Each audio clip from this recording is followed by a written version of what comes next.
Hey everybody, it's me, Chris. I'm back over here in the kitchen. I got a great one for you today. Today I'm going to show you how to make crispy chicken tenders. And the last time we were on vacation, we tried Raising Cane's for the first time. And I don't know if you've had that before, but we absolutely loved it. So as soon as I got back, of course I had to make my own version. And I think these are pretty close. They come out really great. Let me show you how to make them. All right, guys, so here are my ingredients. Now, I'm going to dredge these in some flour and cornstarch. I'll show you that later. But I got my chicken tenders. I got about 3.5 pounds here. And to make the marinade for these, because I let these sit overnight, I got here, now this is optional, but I think it adds great flavor. I got some whole garlic cloves. I just peeled them and smashed them. And I got 1 medium onion. I just cut it in thick slices. I got 1 cup of buttermilk. And I got some dry spices here. I got some garlic powder, paprika, chili powder, I have onion powder. I'm going to use a little bit of Frank's Red Hot, and of course I got some fresh pepper and some kosher salt. All right guys, so you see what I'm doing here? I like to put my chicken in a clean sink, and then I'll cut the package open and just transfer it to my bowl. And this way all that chicken juice, I don't have to worry about where it goes. I can just pour it out down the drain, and I can disinfect the sink when I'm done. All right guys, now these don't require much trimming. But what you got to look for is there's a little tendon in here. You see that? And usually if it's not sticking out like this, it'll just melt away when you cook it. But if it's sticking out like that, I like to just take a paring knife and I cut them off like that. It's very easy. All right, guys, so these are ready to go. So I like to season the chicken directly before I add the buttermilk and the other ingredients. So I'm going to do my spices first. I got some kosher salt. I'm going to do some fresh cracked black pepper. All right, I'm just doing this by eye. I got a little bit of garlic powder. Now, if you don't have all these spices laying around, just get your favorite seasoning blend. You could use taco seasoning. I mean, you could do a lot of different ways you could do this. I got some onion powder.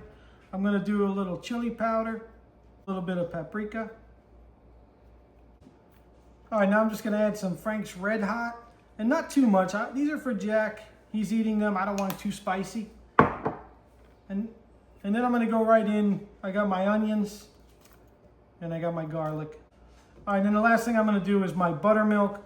And you can do 1 to 2 cups. And now I'm just going to give this a really good mix. I want to make sure that all those spices get on the chicken and everything is nice and evenly mixed. All right, guys, so this is good to go. And I recommend letting this marinate overnight. I usually do this the night before, let it sit in the fridge. But if you can't do that, try and get at least 4 hours. You really want to give buttermilk a chance to work on that chicken and all the flavors and the aromas from the spices and the garlic and the onions. It's really going to flavor that chicken and make it juicy and moist when you cook it. All right, guys, so to fry these, I got this deep cast iron skillet. And you never really want to go more than 1/3 of the way up with your oil.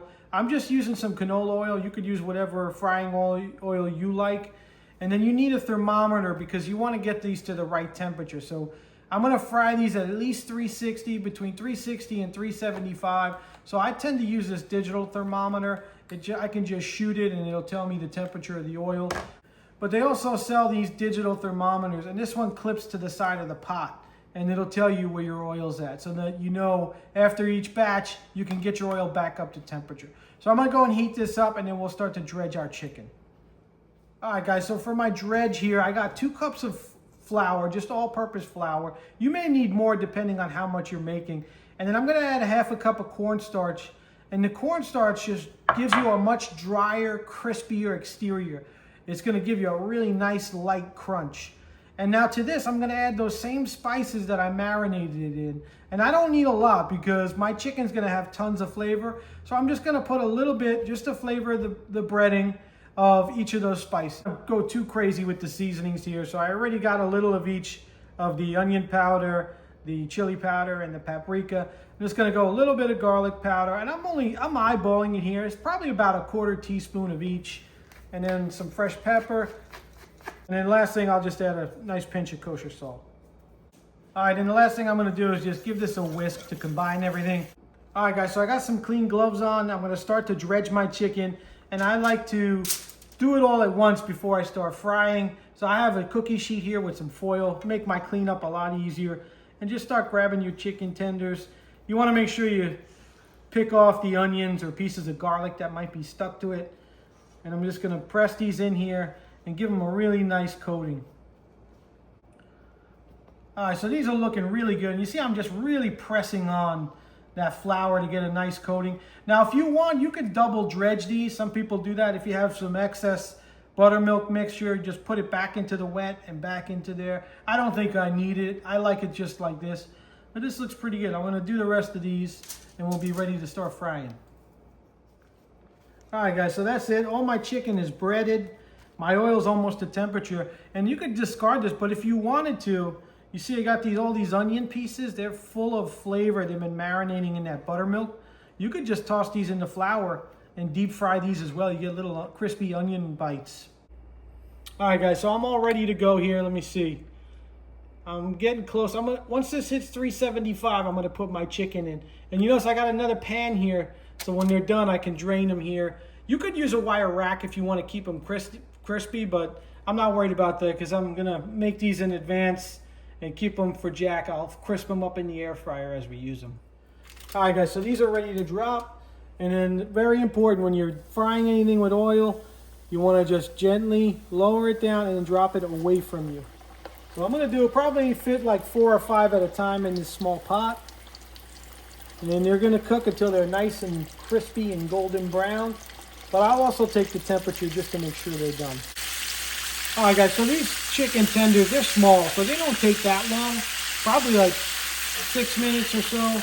But I like to flip them after a couple minutes just to make sure they're browning evenly. And these are looking really, really good. And then, guys, what I'll do is once I think they're done, I'll just take my digital thermometer like this.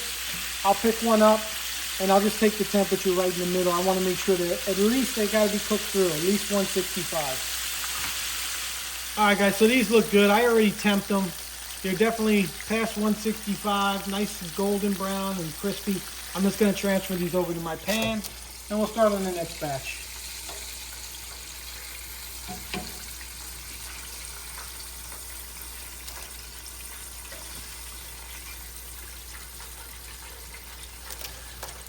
All right, so before you start your second batch, guys, this is really important.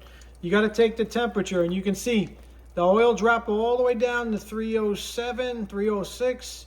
So you got to wait. You got to let this heat up again. Get it back to like 370, 375, and then add your chicken. And guys, let me show you something. This is why it's important to fry at the right temperature. So here's a close-up, and you can see these are not greasy. They're dry and crispy because we got them fried at the right temperature. All right, guys, so if you want to make some of these buffalo, just take some Frank's Red Hot and equal parts honey.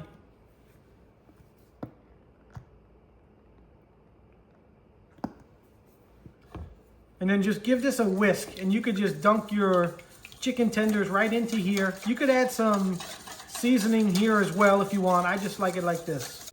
All right, and then what you do is while they're still nice and hot, just toss them in that hot sauce and honey mixture just to get them nicely coated.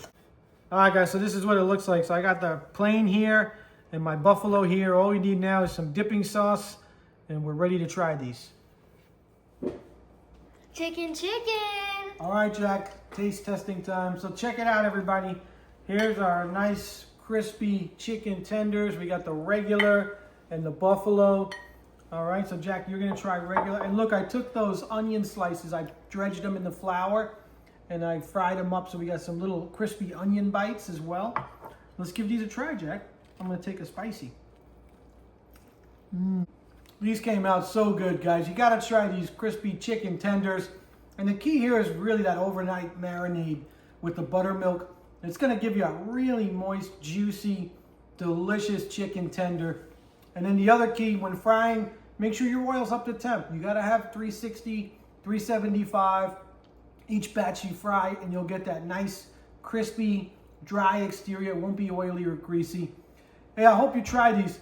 Don't forget, guys, like, share, subscribe, hit that notification button so you don't miss out on our future videos. Thanks for watching. We'll see you on the next one.